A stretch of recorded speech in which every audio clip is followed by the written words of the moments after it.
And for the northern region, he's selling Ansel's standard products. He has since held various sales positions dealing with Ansel's engineered systems such as halon, carbon dioxide, and dry chemical, foam agents, and hardware, as well as spill control products. So we could just ask you questions all night long, probably. In his current position, Dave is responsible for the development of new emerging technologies, currently focused on Ansel's inert gas alternate to halon 1301, which is Inergen. He's a member of the Nfpa, an alternate committee member to Nfpa 2001, board member of the Halon Alternative Research Corporation, and a member of the U.S. Technical Advisory Group for the new ISO standard being developed for gases, fire extinguishing agents. So please join me in welcoming Mr. Pelton. Thank you, Pat.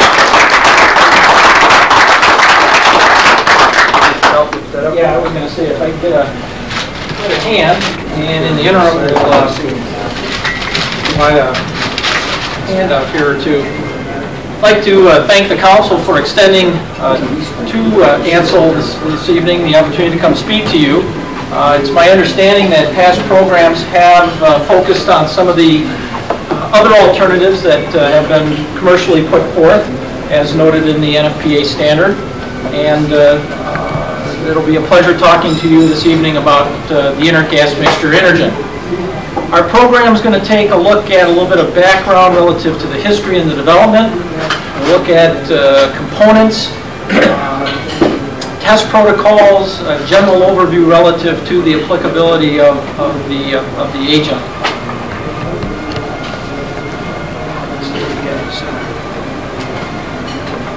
Got the wrong one? No, it's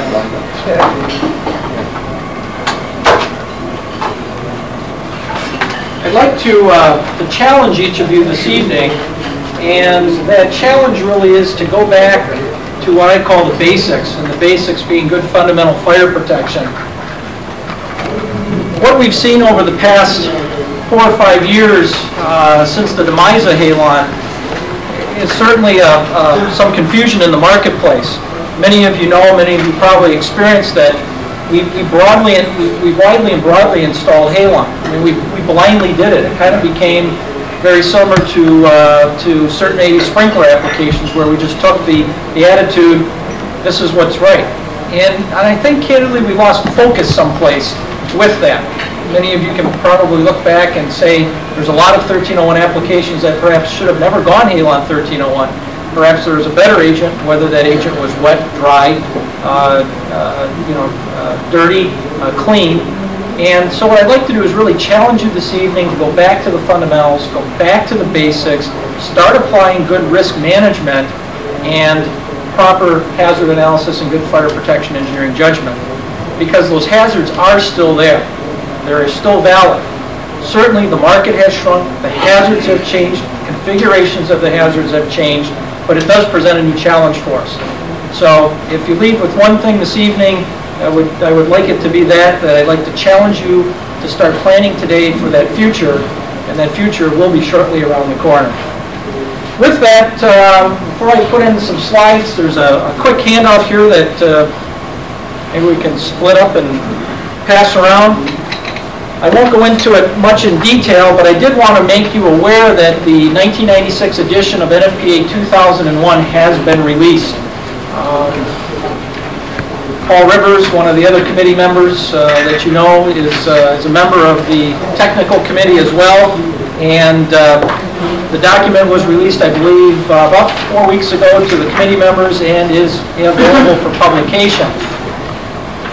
As you pass that around, just a couple of items relative to the difference between the 94 and 96 edition. And it really, the primary focus was to editorial separate the various agents. I think a comment was made in the program announcement, there's 8 or 9 or possibly as many as 10 different agents in the standard. They typically fall into 2 families of technologies, chemical alternatives, halocarbon alternatives, or inert gases. So the standard has now been editorially cleaned up to hopefully differentiate between those technologies so that you don't see so many exceptions through the document. Many of you, if you're familiar with the 94 edition, there'd be a statement, a comment relative to a certain aspect, and all of a sudden, whoop, exception, and that exception could have dealt with a could have dealt with an inert gas, could have dealt with a halocarbon. Secondly, is there are 4 new agents in the standard. If you thought it was confusing before, be prepared. There are 2 new additional inert gases. Trade names are shown there, argonite and argon respectively. IG55, IG standing for inert gas, 55 being the approximate mixture of 50% nitrogen, 50% argon. IG01, O meaning obviously no nitrogen, 100% argon. Also 2 new halocarbons, FIC 311, that's the triiodide product, CF3I, and put out by Pacific Scientific, and another DuPont product, HFC 236FA, also known as FE36. One of the other areas that was looked at by the committee, and I may be only inaccurate on one of these points, the last point, we'll get to it, but there was quite a bit of discussion in the last committee meeting relative to where we can use these agents, up to what point, specifically in Class B fuels. And so the committee has taken it upon itself now to allow the use of these technologies up to what's called the LOAEL, L-O-A-E-L. For those that may not be familiar with the term, it means the lowest observable adverse effects level. That is the highest concentration by room volume where an adverse effect would be seen relative to exposure of the agent. The standard will now allow you to design up to that level, but there's certain criteria that you can see there. It'll focus specifically on Class B fuels. It'll look for appropriate pre-discharge and time delays built in to make sure that there's no additional risk exposure put forth to the occupants, etc. So just a little quick handout for you. Feel free to hold on to it. By all means, do get a hold of the Nfpa and get yourself a copy of the 96 edition. Certainly there are other changes as well.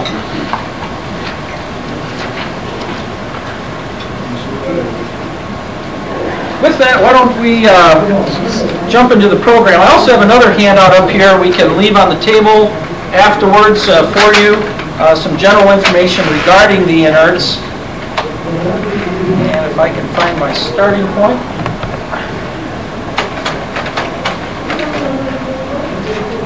Okay, I have to. Do you have an extension cord on here, Scott?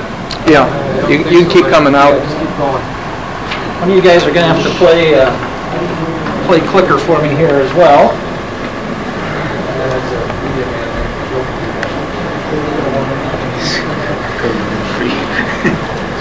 There.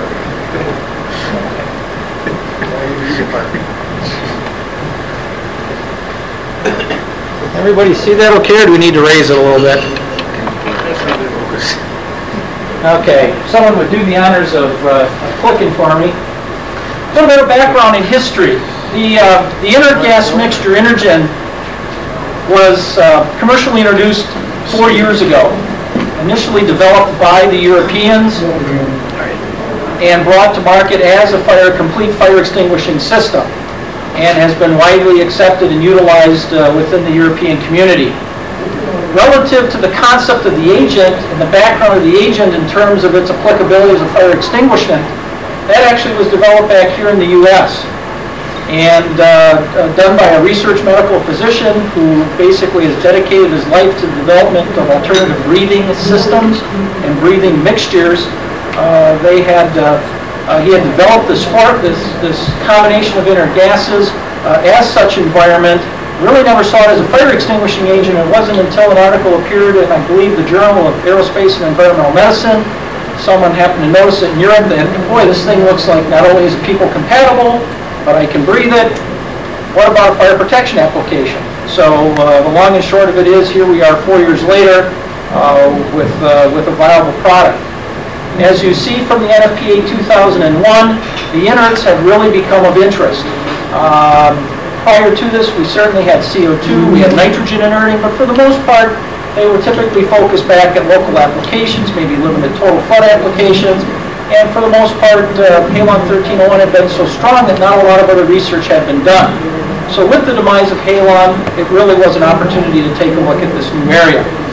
As a result, the agent's currently widely accepted worldwide, installations in about 42 different countries, just recently secured approvals for China and Korea, Poland and Greece as the global acceptance of the product still moves forward. Tom, if you would. Can everybody hear me okay? I know they're a good group over there.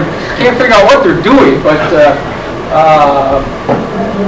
maybe we'll find out at the end of the program. A little bit about what is Inergen. The actual word Inergen is derived from the word inert gas and nitrogen. It's a combination of 3 resident atmospheric gases: nitrogen, argon, and carbon dioxide. The volumes you're seeing on the right-hand side here are by cylinder volume. Approximately 52% nitrogen, 40% argon, and 8% carbon dioxide. The role of the 3 component gases is pretty simple. Nitrogen is there to reduce the oxygen content down below the combustion threshold.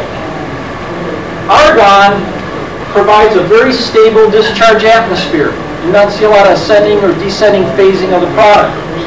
And carbon dioxide, the role of carbon dioxide is purely there as a respiratory stimulant from the life safety aspect. How are we putting fire out? Pretty simple. Elimination of the oxygen leg of the fire triangle. If you're wondering why the values look familiar, it's because you're breathing it. As I just mentioned a few minutes ago, it's nothing more than reconstituted air.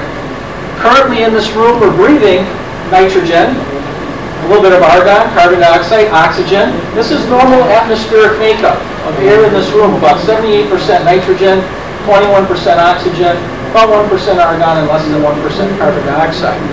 So we're pulling 3 resident atmospheric gases. We're changing the proportion for use as a fire extinguishment and allowing those gases to resume their natural role in the atmospheric air. How does Inergen work? Well, as I just indicated, we're going to dilute the oxygen content down below a combustion threshold, and that's typically 16% oxygen. We're going to add a small amount of carbon dioxide for the respiratory system, but probably more important, to provide normal oxygenation of the human organism. Simultaneously, as those 2 events occur, we provide an extinguishing atmosphere, but one that is people compatible. Graphically, this is probably the best way to look at it, to really understand what's going on. 2 bar charts. The first one on the left here. Is this in focus, by the way, in the back? Just out of curiosity. Yes? No? Okay. Maybe you can. I don't know if that's working. I think you need to actually grab the lens and. Right on. There we go. Okay. Graphically, what we're looking at here, normal atmospheric air is the bar chart on the left. 21% oxygen, less than 1% carbon dioxide, and a typical inert gas atmosphere, taking oxygen down somewhere below, say around 12.5%, and raising the CO2 level to where it becomes a known stimulant, somewhere around the area range of 3 to 4%. So you can see we're getting down below the combustion threshold of 15, 16 oxygen, and increasing CO2 to where it becomes a benefit to the human organism. Why Inergen? Well, certainly from an environmental standpoint, it's of natural occurring gases, therefore trying to meet the requirement of halon replacement, no ozone depleting potential, no global warming potential, no corrosive or acidic decomposition products, no extended atmospheric lifetime, colorless, odorless, dry, electrically non-conductive, not a chemical toxin, not a cardiac sensitizer, certainly was effective on all classifications of fire. Some other considerations, it's certainly a total flooding agent only. It's not suited for local application systems. This isn't something you're going to be able to go into a drain board or a dip tank, an unclosable paint booth, and put in, as you would, say, a CO2 system or some type of suppression system, water-based, dry chemical-based. You're looking at total flooding applications only.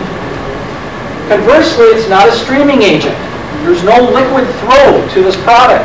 So I can't put it in a little red can and tell you it's a replacement for 1211. The industry continues to look for agents in this area. There's a couple of products out there that are viable, have been just recently put back through UL and FM protocols, and are being commercially introduced. And also in terms of gas volume, you're looking at an agent that from a volume standpoint is going to be more similar to the other inerts, like CO2 or nitrogen, not like halon relative to 5 or 7% design concentrations. So you're looking at volumes typically 34, maybe as large as high as 50% because of a specific application.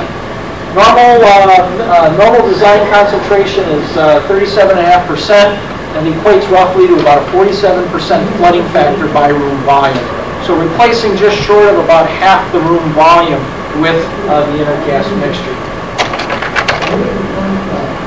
Where are we going to use the product? Certainly normally occupied areas, normally non-occupied areas, perhaps some unusual applications where inerting may be required. Certainly a replacement for those currently installed or new halon 1301 systems. It does preserve the benefits of halon relative to what we saw in halon. Also carbon dioxide. Carbon dioxide over the last few years has gained popularity relative to total flood applications. There's certainly a good safety concern voiced back here, but worldwide that is a very common practice. So if there, for some reason there is an application out there that there's a concern over with regard to a total flooding CO2 system, the agent may have some merit there relative to substitution for CO2.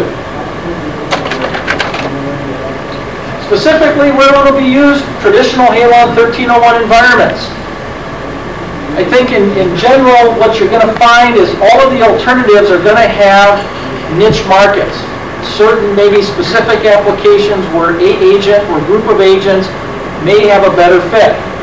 However, I think if you're looking at the broader aspect, I think the inerts probably from a long-term standpoint relative to future concerns, either environmentally or performance-based, are probably going to have a broader acceptance that way. Certainly we'll look at putting them back in your computer facilities, your subfloor only systems, maybe the room, certainly telecommunications, switches, switch sites, remote cell sites, essential electronics, archives, historic records, etc. Traditional halon 1301 applications. Let's take a few minutes and talk a little bit about the health effects. Tom? There's typically two things you've always been told about maybe inert gases or just told in general not to do. And that was to become exposed to low oxygen atmospheres and be exposed to increasing carbon dioxide atmospheres. And we'll try to stay very general with this area, but I think it's important just to try to bring forth what type of data has been developed in support of the base for the various inerts. As historical background with halon 1301, there was typically 4 types of tests that you conducted for the viability of an agent. They dealt with whether the agent was a chemical toxin, that is, they looked for a certain value of the agent, tested against animals based on a population. They looked for, say, a lethal concentration of the agent to establish a safety range. They would look at whether these products created either biological or genetic defects.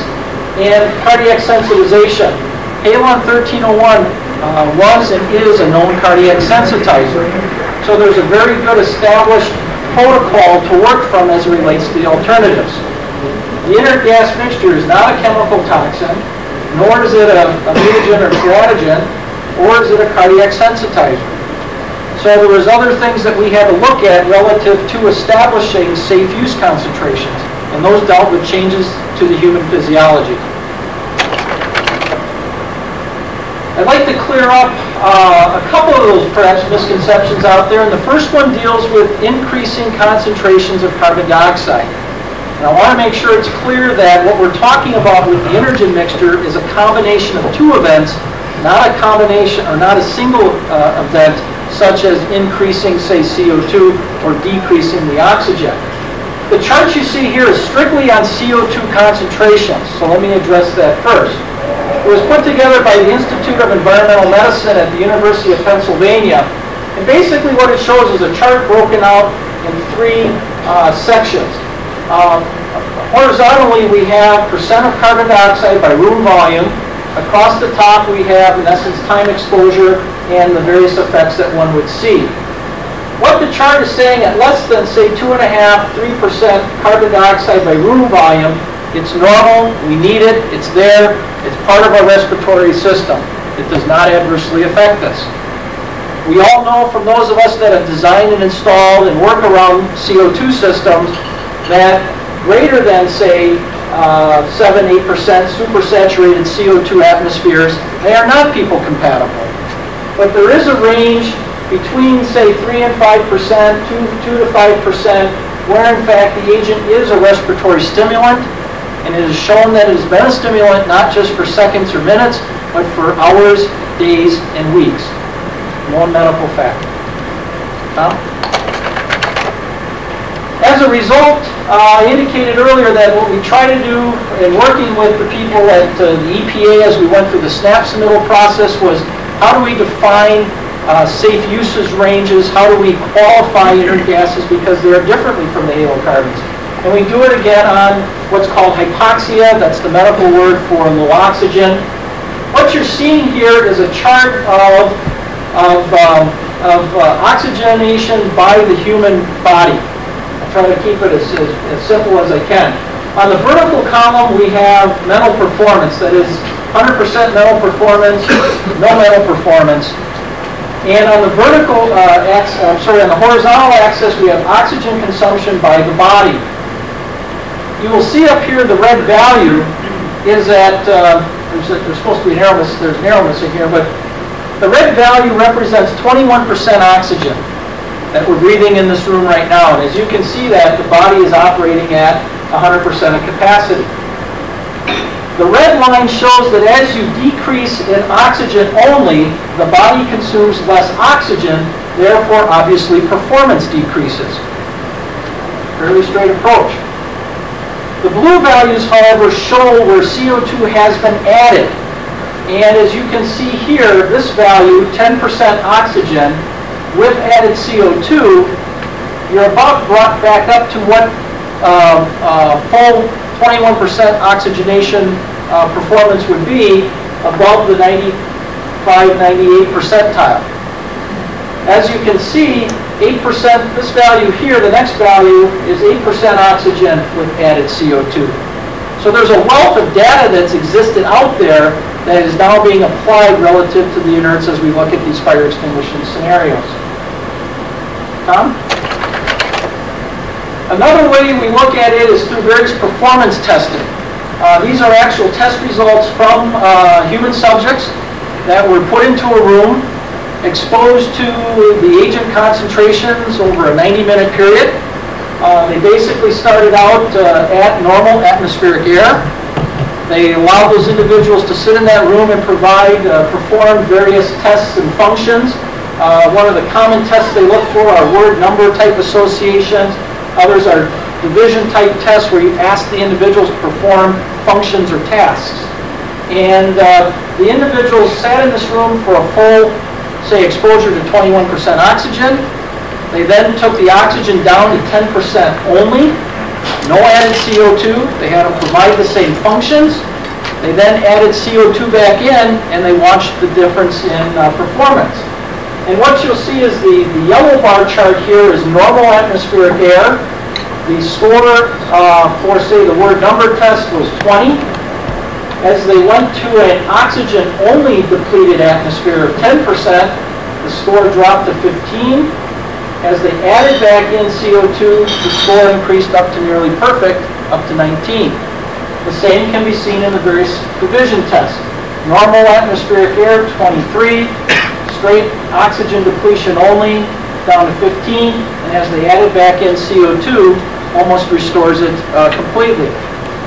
So again, not to try to make it a difficult subject to understand, but to be aware that there is substantial background information as to how the inerts were all developed. To further that, there was a number of studies done internationally. This is a quick outline of a study that never did come through, but in fact the French stepped in and conducted one almost identical to it at the French National Fire Laboratory back in 1993. And basically what it looked at was, again, taking individuals, subjecting them to oxygen-only atmospheres for a period of time, say 20 minutes and 1 hour at various levels of 14% oxygen down to 10%. They would look at 8 and 9% for shorter periods. Then they put them in an elevated CO2 atmosphere that is certainly monitoring the full human physiology of the individual. Heart rate, blood pressure, motor skills, brain function control, etc. And I didn't bring the tape. It's a rather interesting tape to watch. We call it Three Naked Guys Do Inergen. They are dressed, but they are literally wired head to toe relative to these various medical tests. So there's additional support out there. From an EPA, from an overall standpoint, the data, the human exposure data, comes from a 30 to 50 year base out there. We have looked at, as part of the EPA SNAP program, the effects on, say, typical workers and those with impairments.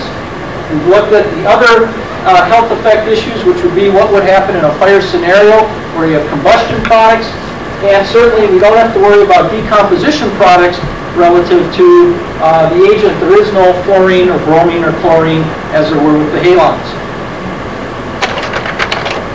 As far as some of the heart and lung disorders we looked at as part of EPA SNAP, coronary vascular disease or blockage of your coronary arteries, cardiac decompensation, that is people that have to take medication every day to maintain a heart condition, those individuals with a abnormal heartbeat, the cardiac arrhythmia, the stroke victim, and the emphysema, individual with emphysema, how would they fare in these types of environments?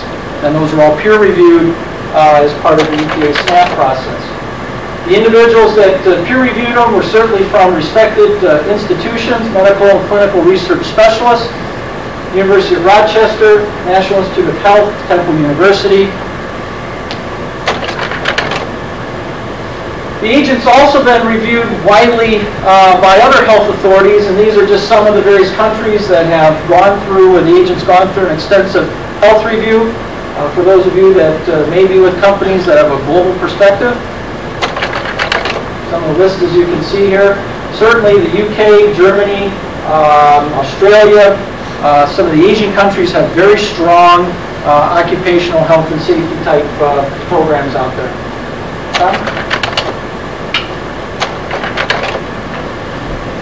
Let's take a look at system components and try to give you an idea, now that we've talked about the agent, how are we taking the agent and applying it in a system format? Tom?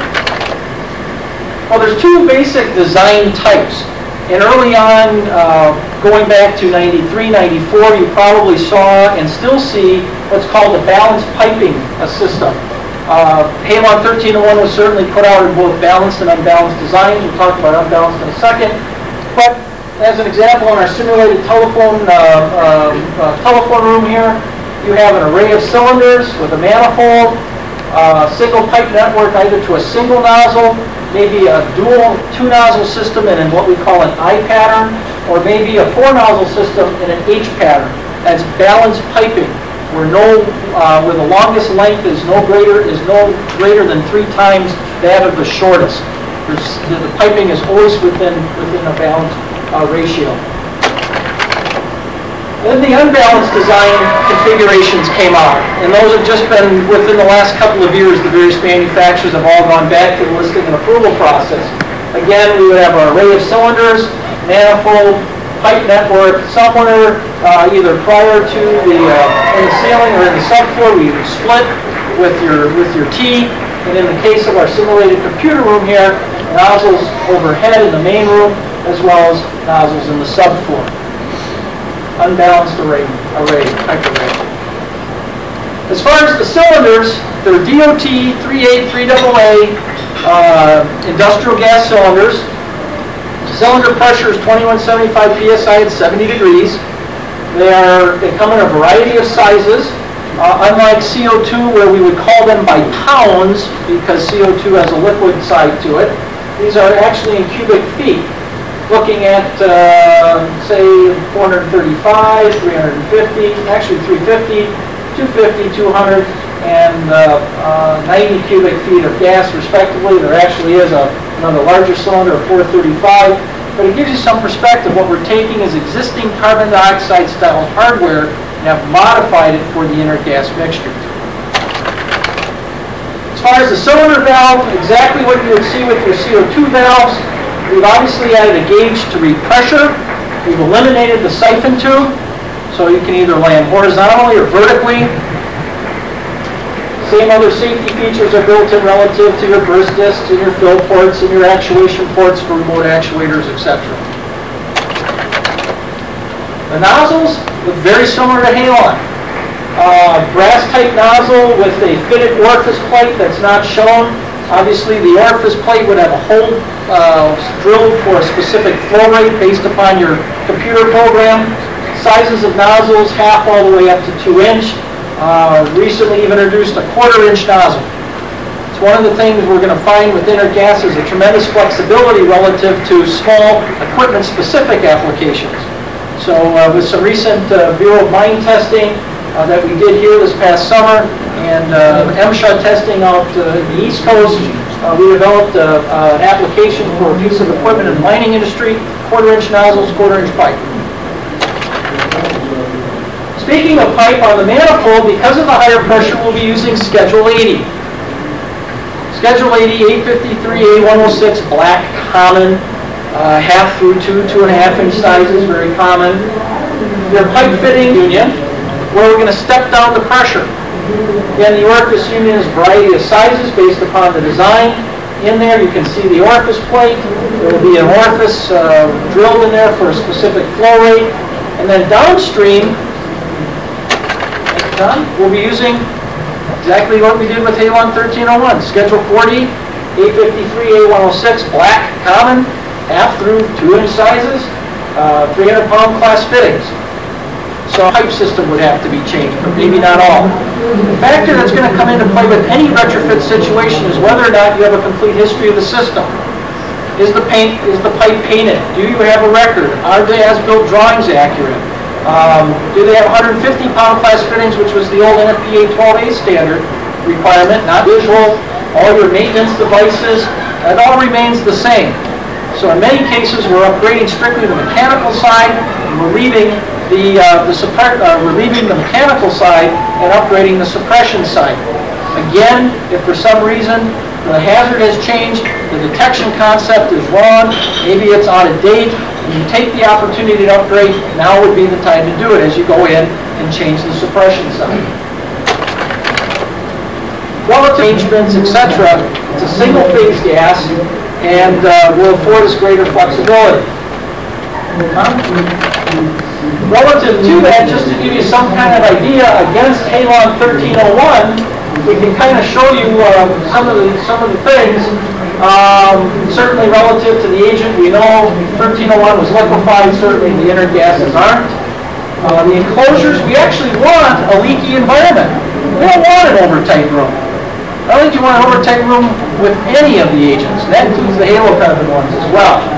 But with the inner gases, you actually want a leaky room. With Halon, we tried to seal it up as tight as we could. And we prayed that the Alexander guy, IRI, FM Hartford, Steve Boyer, the rest of them were all standing there with their watches at 10 minutes, just waiting to see if we pass or fail. So we wanted a tight room with Halon, we want a leaky room with the inerts. Relative to critical lengths, there was a minimum ratio of pipe size to length of pipe between your first elbows and T's. We avoid that with the inerts. The first T location certainly is downstream. Minimum distance, 10 pipe diameters. Halon had a certain volume to agent ratio relative to the pipe size we had to play with. T orientation, doesn't matter, vertical or horizontal.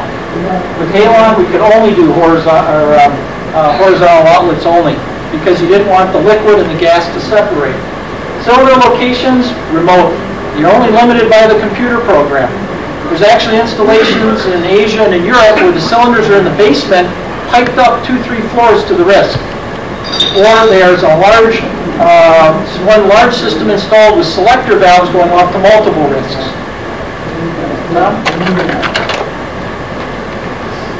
Some of the other parameters, limitations as we call them, certainly T-splits for those that may be familiar. Halon was typically 3366. These are some of the splits of the synthetic chemical alternatives. You'll see that they're actually tighter. much wider, 50, 95-5, 50, 55 type splits, whether it's bullhead or through T, through side T. Again, the T position, critical lengths, discharge time, remote locations.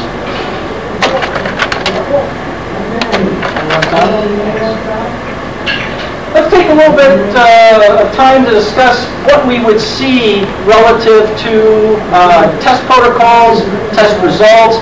How would I measure, say, concentration in a room, etc. The chart you're seeing here is what a typical profile would look like. Say if I had a system designed for this room and we dumped it and we wanted to measure concentration. How do we do that? Well, with CO2, we had our analyzers. With halon, we have our analyzers.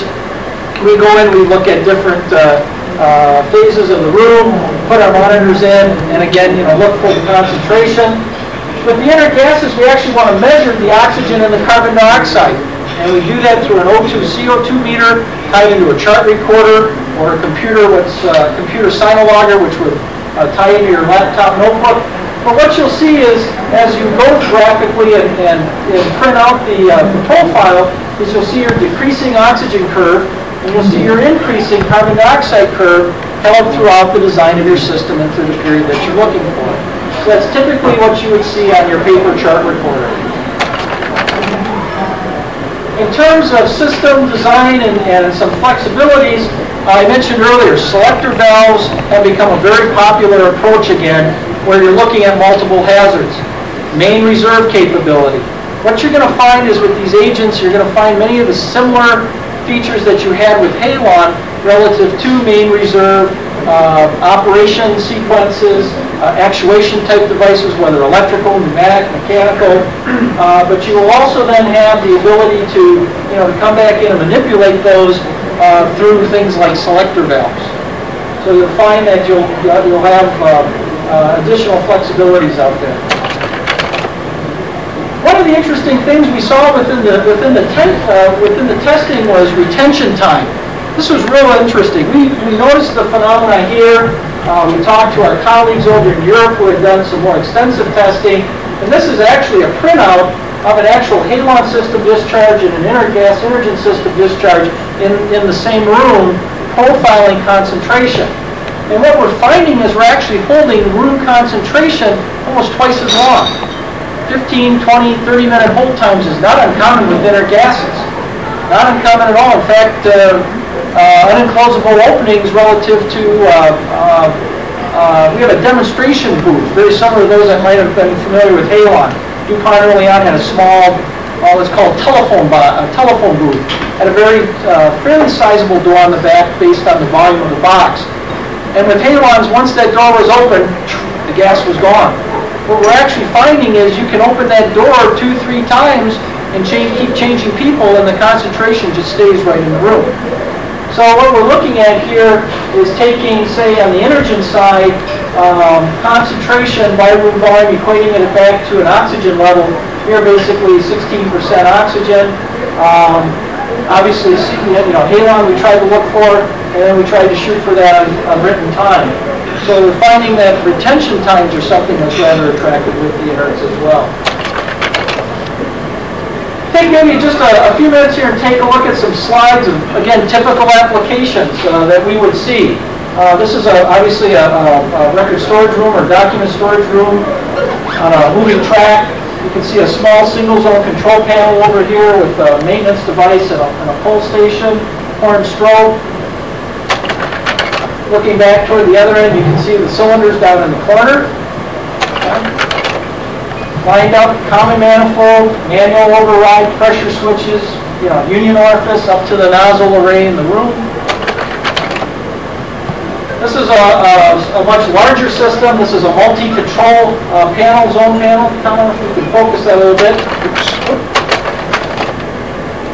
What you'll see is, again, all your typical accessory devices, abort switches, key maintenance, pull station.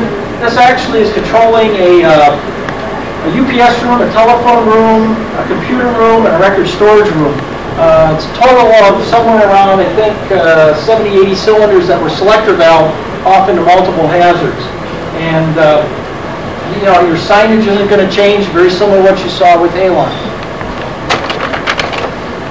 Speaking of signage in the room, you'll have what you had with halon. What's going to happen on first alarm? What's going to happen on second alarm? What type of agent's in the room? So again, you'll see things that are very similar to what you saw with halon 1301.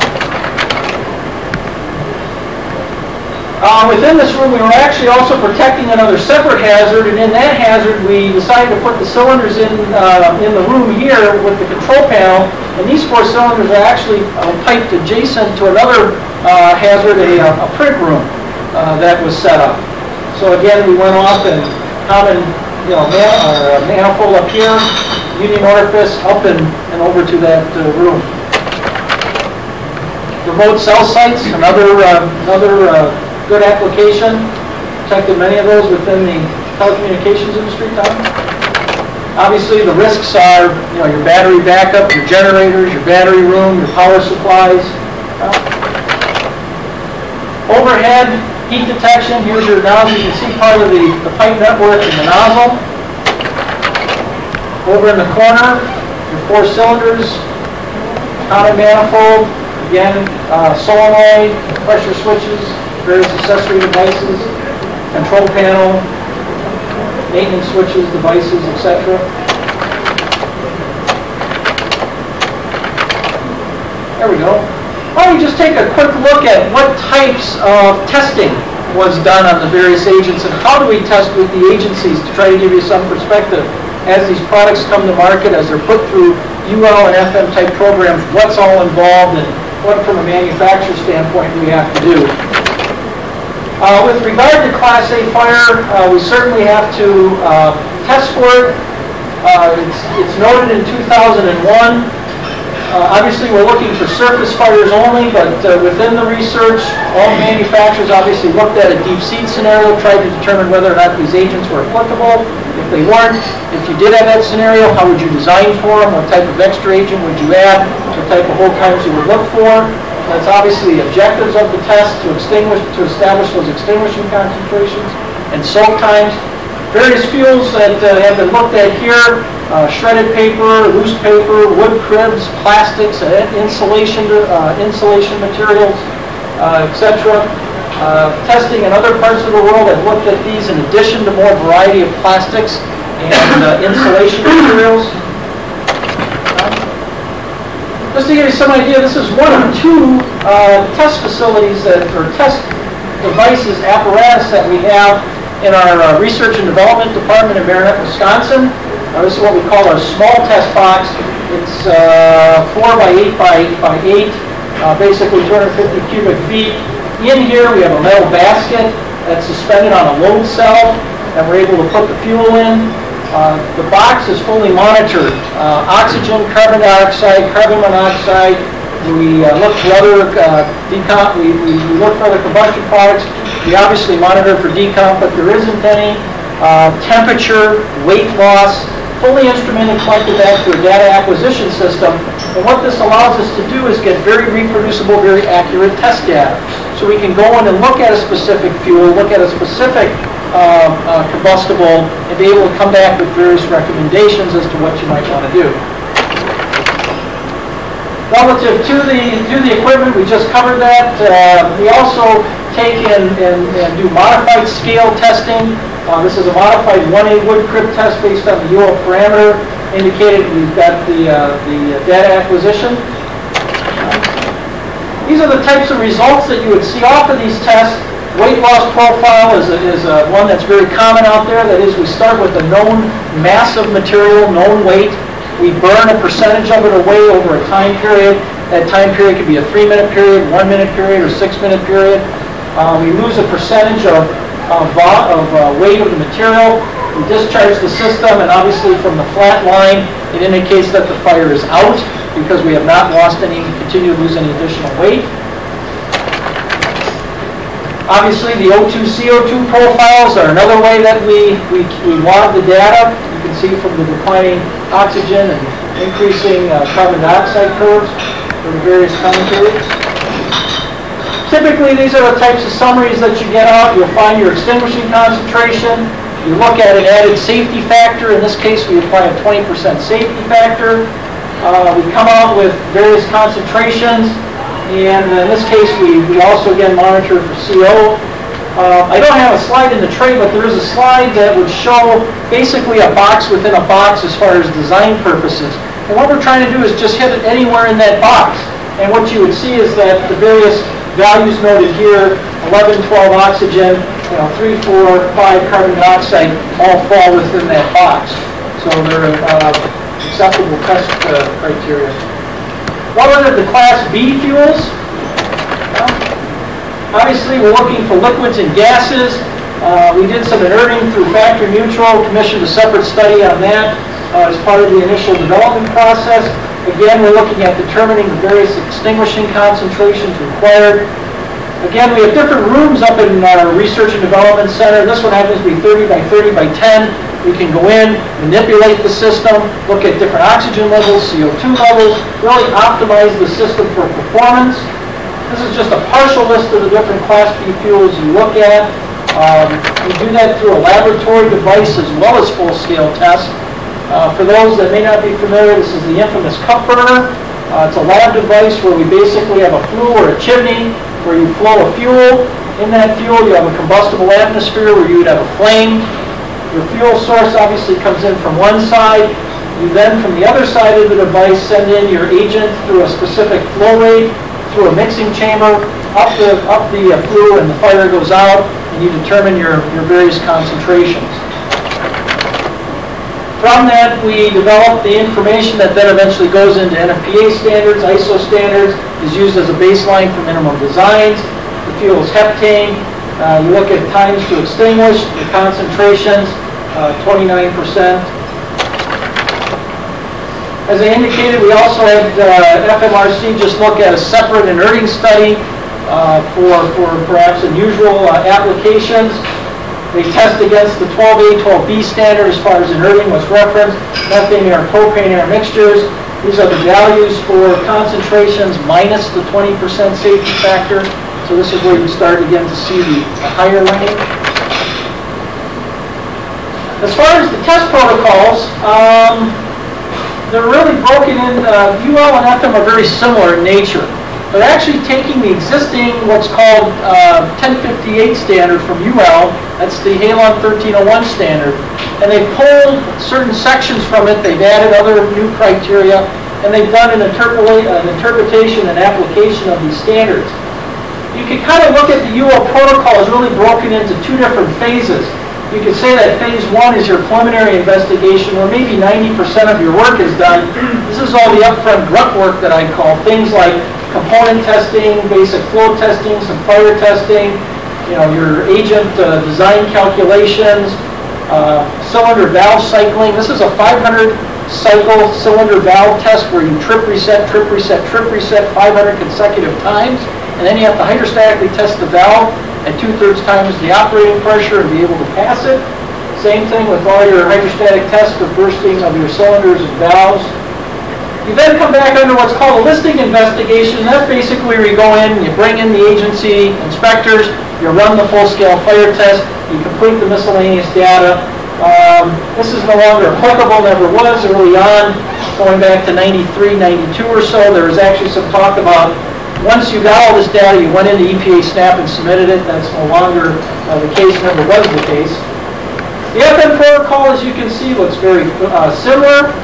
Relative to, again, 1058 as the base standard, looking at things like component leakage, agent flow. FM will look a little more aggressively in the area of salt spray and corrosion. They also do a Class C test for energized electrical equipment. In terms of listings and approvals, certainly the product has received UL, FM, and ULC. Coast Guard is still pending. The reason that's pending is there's a number of activities happening in the marine area dealing with IMO and Coast Guard. There's not been a formal test program developed. It's still going through the process. Hopefully, Paul, I don't know if you're familiar or involved in that process or not.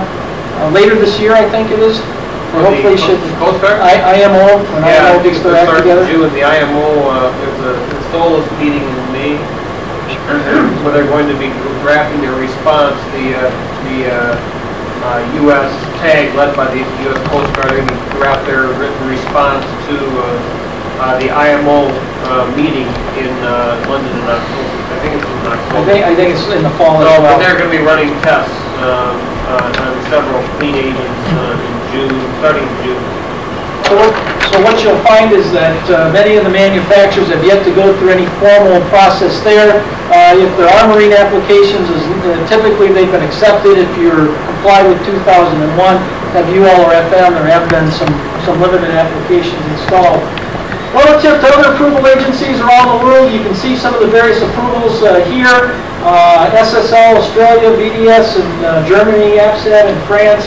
Again, just going through the various list of people that do approvals.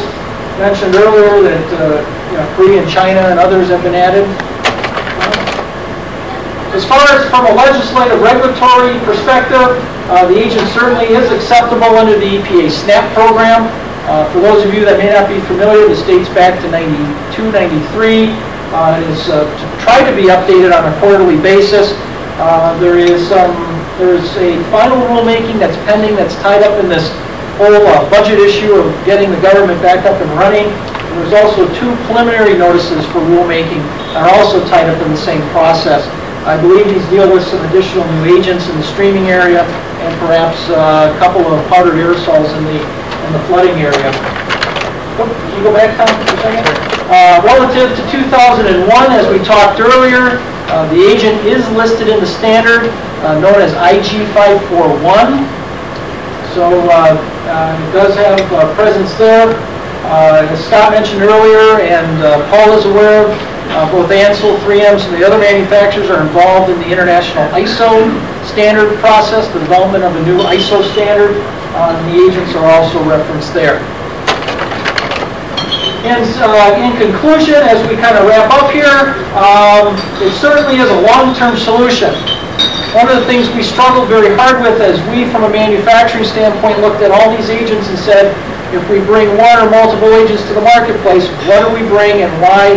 And when you start looking at the investment you have to put into them, you have to be able to substantiate it. And we really felt that for the long term, the inert gases are certainly going to be there. They won't certainly come under any more restrictions or controls relative to issues of ozone depletion or global warming, other things the environmentalists may dream up in years down the road. It's certainly totally green, 100% environmentally compatible. You don't have to worry about adversely affecting the atmosphere.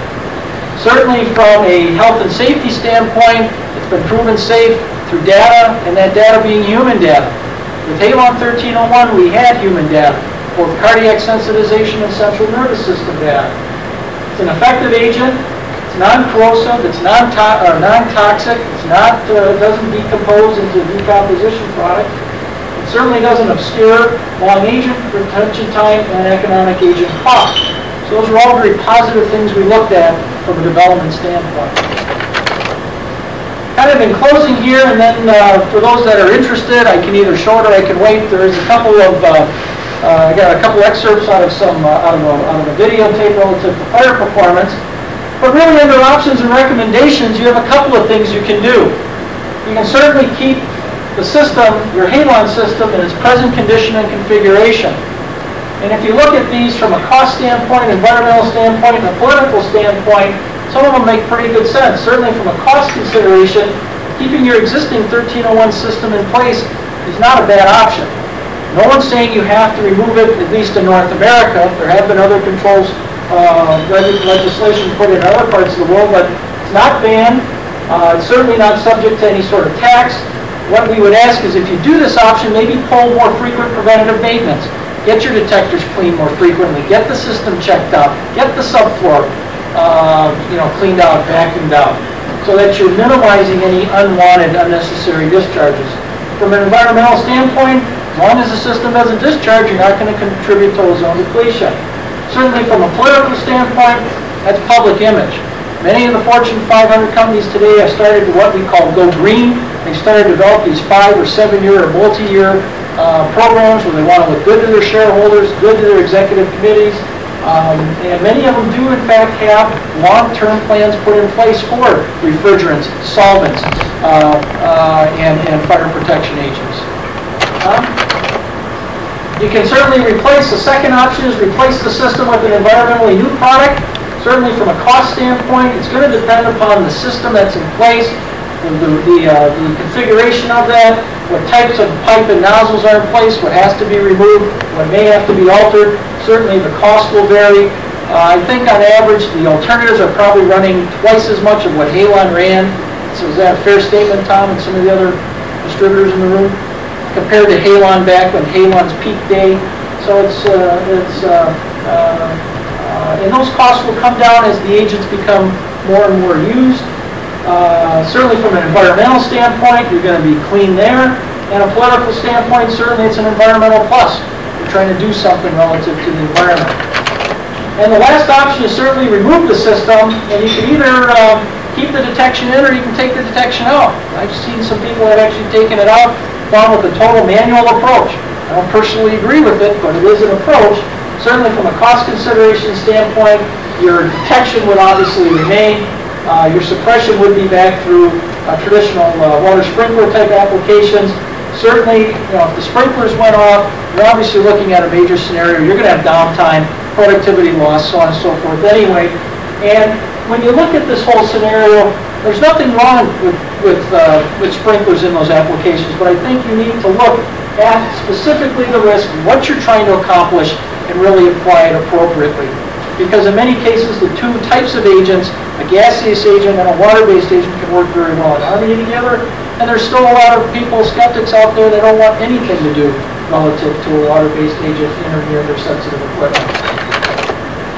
If you're contemplating certainly a system or a new installation, as we just mentioned, it's going to depend upon certain things like the application, the size of the room, life safety factors, and other design or installation considerations. So with that, that concludes the program. Scott, not knowing what the time frame is, we can either do questions and answers. I can show a couple of excerpts. What would be your pleasure? It doesn't matter to me, actually. If there's questions, let's open it up. Okay. I wouldn't mind seeing the video myself. So. Sure. Okay. Any questions? Is there anything else on the horizon with regards to Inergen? Is this like the first generation, or is there new products coming out? Concentration? Yeah, typically it's been in the area of system design. Unbalanced certainly took. What you're finding is all the manufacturers kind of expected it probably take them about a year to get through UL and FM. Wrong. It's taken about a year and a half to 2 years to get to the agencies because they're going back and they're correcting all the wrongs that they had with 1058 and trying to make rights out of them. So what you're finding is the unbalanced designs are coming later, so those are certainly new, some of the flexibilities relative to limitations. The other thing, at least with respect to Inergen, abroad in Europe and in Asia, we're moving to a 200 bar system, or in essence roughly 3,800 PSI systems. The reason for that is you can increase you can increase gas volume about 25% more per cylinder. You can eliminate, I think it's 1 in 4, 1 in 5 cylinders typically off a job site. So part of the reason to move to that is the normal gas pressures that they deal with in these countries are at 200 bar as opposed to 150 bar, which is your 2,000, 2,100 PSI range. So what you'll do is you'll start to see that. Also in the halocarbon area, you're going to start to see your 600 PSI halocarbon systems. The agent itself is not going to foresee change. The agent actually, at this point, relative to safety factors, we're at a 29% safety factor, so you're not going to see the agent concentration increase. It's certainly more than sufficient for performance. There's been a lot of discussion amongst that in the Nfpa circles and in ISO circles relative to whether or not the 20% safety factors are adequate. And there's been a significant number of testing done by individuals here in the U.S. and abroad that says in some cases 20% safety factors are not adequate. So you won't see that change with at least the Inergen inert. You may see that over the next 6 months or a year start to change with some of the other technologies. Why would the 20% safety factor not be adequate given the parameters you just gave on this gases earlier in the talk. What they're finding, Tony, in some of the cases is the performance of the agent is relative to the 20% based on its extinguishing concentration. The extinguishing concentration as defined by the lab device or by full-scale test is too low. Somehow the data has been I don't want to say skewed, but it has not, the baseline performance hasn't been there. So as agencies have gone back and looked at different test scenarios, different nozzle configurations, the gas behavior, the gasification of the products has changed. And in some cases, they can't put the fires out, or they're having, they're getting them out, but they're taking significantly longer periods of time. As a result, in order to minimize that or to change that, you change your piping configuration, you change your nozzles, you change agent quantity. And as an example, the Germans actually wanted 50 and 70% safety factors in this recent international standards meeting we had. Some of the other individuals were looking for 30 and 40% safety factors. So it's a discussion that's actually occurring relative to some agents and some applications. And so far the U.S. TAG has said, let's stay at 20%, but let's put the burden back on the agent manufacturer to actually prove or establish what his minimum extinguishing concentration is. As I indicated, we saw successful extinguishment at 29%. That's for Inergen is its normal extinguishing concentration. Bare bones, no safety factor. If you apply 20%, your minimum design would be 34%. But we actually design at 37%. And we do that because, again, perhaps performance factors you don't know about, maybe room integrity, maybe different fuel loading, maybe room changes that occur at a later date. So relative to every manufacturer, they've kind of got to figure out where their beliefs somewhat lie. But safety factors has been a recent discussion. I think will continue to be for this next year. Paul, I don't know if you agree or disagree with that. Argue with me. Different fuels will have different extinguishing concentrations for all the different agents. And you can't just make a blank assumption that every agent's going to change as a percentage basis for a given fuel. Each agent reacts differently. The inert gases react differently. The halocarbon gases react differently, each one. So you have to take that into consideration. Just a further comment on some of the discussion, NMERI, which is the New Mexico Engineering Research Institute, has done a significant amount of testing, and they have made some recommendations to the notion of an increase in minimum extinguishing or minimum design concentration to a cup burner plus something perhaps closer to 40%. And that was Ted Moore from NMERI. And that's been they're supporting comments to what you talked about from the BDS in Germany, so there's a what you're seeing right now is you're seeing the industry as it starts to mature, getting more data on how these agents really work. You're getting you'll find out where the real, true, and proper levels of performance or performance-based design really is going to fall out. So, relative to Halon 1301, if you really look at it, it actually had about a 70% safety factor. Did not have a 20%. You were led to believe that because the industry, Nfpa, established basically 4 or 5%, 4% as its design.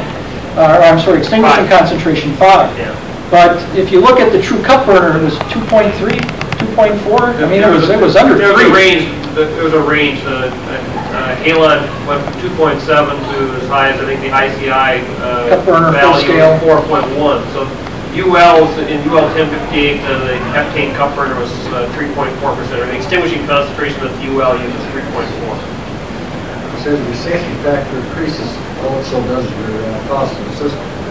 It may in some cases. In other cases, it may not, depending upon agent and what you have to modify.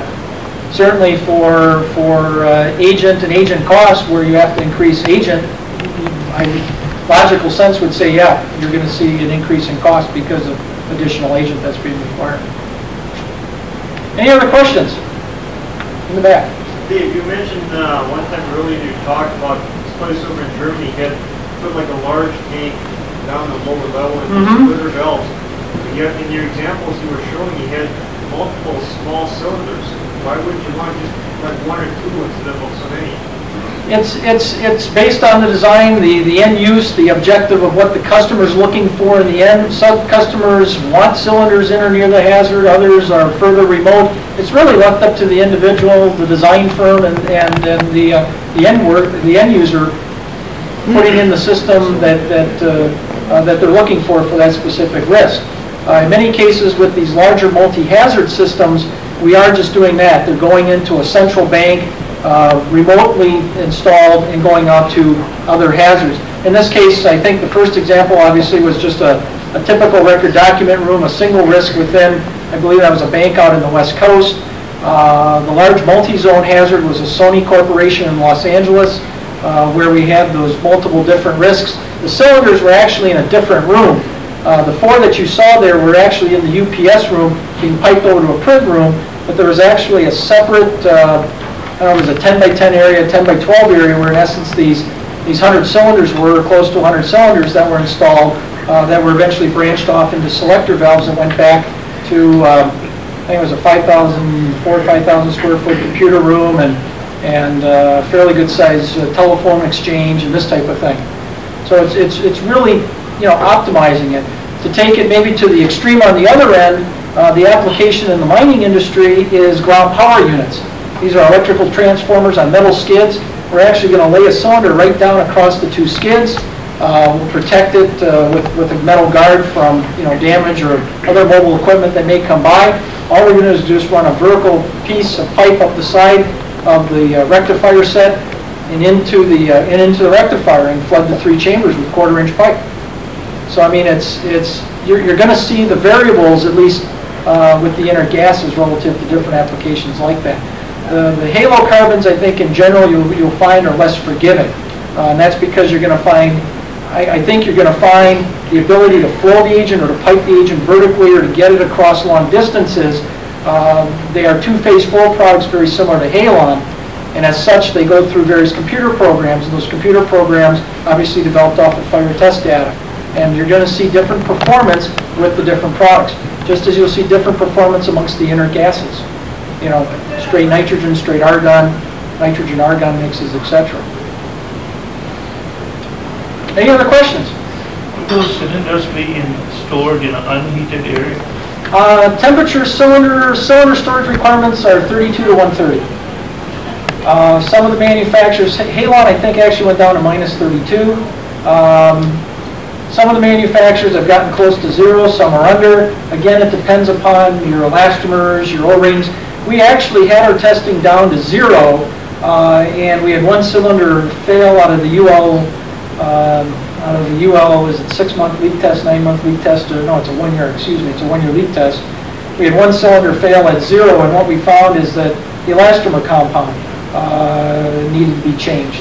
So that's typically what you're going to find relative to temperature fluctuations. Well, most of the manufacturers are somewhere between 0 or 32 and 130 for cylinder storage requirements. Pipe and nozzles, they could be dead cold or blistering hot. I don't think there's any variable there. At least there aren't for the inerts. I can't speak totally for any of the halocarbons. So, any other questions? If not, I certainly thank you for your time. If you would, I'll flip on the TV here and we'll just kind of fast forward a little bit to the actual fire test. This is on.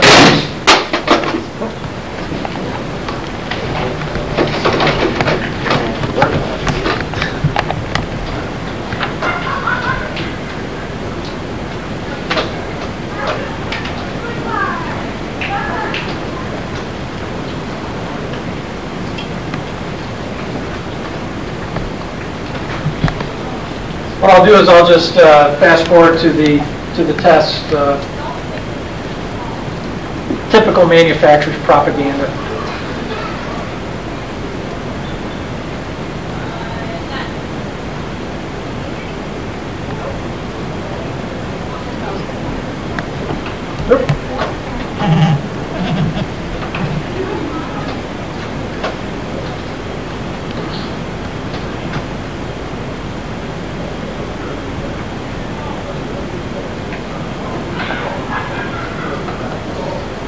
calculate how easily exits can be found during and after agent discharge.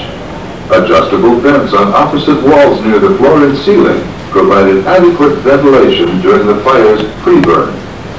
Probes were located at the base, midsection, and top side of the test enclosure to measure oxygen levels. The oxygen level inside the enclosure was maintained at a minimum of 20%. What they're basically describing is the 1058 protocol, how the box is constructed, how it's instrumented. Inergen's design concentration, which is defined by Nfpa 2001 as the extinguishing concentration plus a 20% safety factor. The first tests were run using Inergen in a no-fire situation to test for visual obscuration.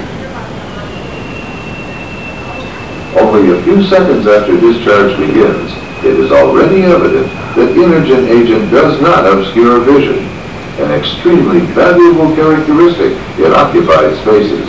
You may remember with Halon was somewhat temperature sensitive, humidity sensitive. It would The fog next sequence shows and dissipate. Inergen's performance on a Class A fire. Each Class A test required a wooden crib with the exact size, shape, and moisture content as specified by UL 1058. The ignition source was approximately 1/2 gallon of commercial-grade N-heptane in a 2 1/2 square foot metal pan centered 12 inches below the wood crib. The wood crib was exposed to the burning fuel for approximately 3 minutes and then allowed to burn for an additional 3 minutes, resulting in a total pre-burn time of 6 minutes. As per UL 1058, the crib was then placed on a test stand, approximately 20 to 23 inches above the floor in the center of the enclosure. The enclosure was then sealed, the ventilation equipment shut down, and the Inergen system discharge initiated.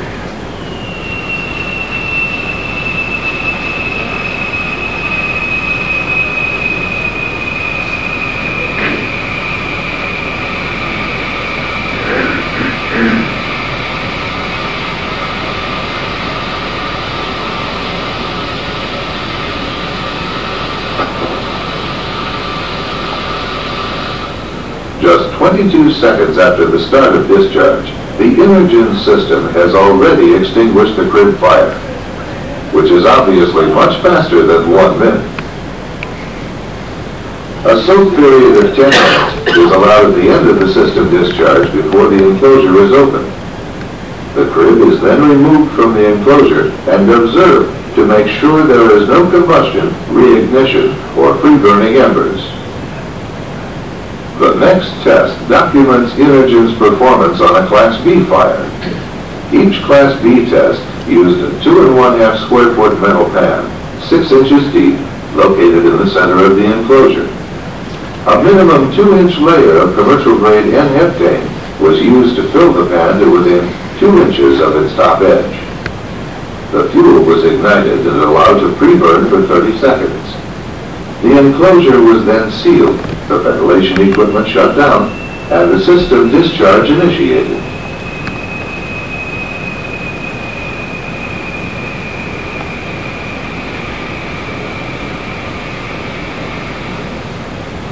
This time, the Inergen system extinguishes the fire within 17 seconds of discharge. Again, far sooner than 1 minute. Just what do these fire tests prove? It is clearly shown that Inergen systems do not... Well, the rest of it's propaganda, and I'll leave it go as that. The entire videotape was put together as a response to, well, let's just call it insinuations relative to the performance of inert gases compared to chemical alternatives, and it thoroughly goes through a series of events, various scenarios and things, and if there's any interest, the tape is available, but I'm not here to talk about that this evening. So if there aren't any other questions, I certainly again appreciate your time, your interest. On behalf of Scott again, or the chapter, thank you very much, and I'll be around here for a few minutes picking things up. I'll be more than happy to answer any questions, any additional questions you may have at that time. Thank you. Great, thank you.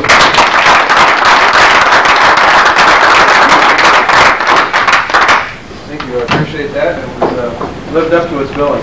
Very entertaining. Thank you. Thanks again for coming this month, and we'll see you all again in September. We'll get a newsletter out this summer to let you know what's going on, and then first meeting notice will come out sometime in August or early September. So have a good summer.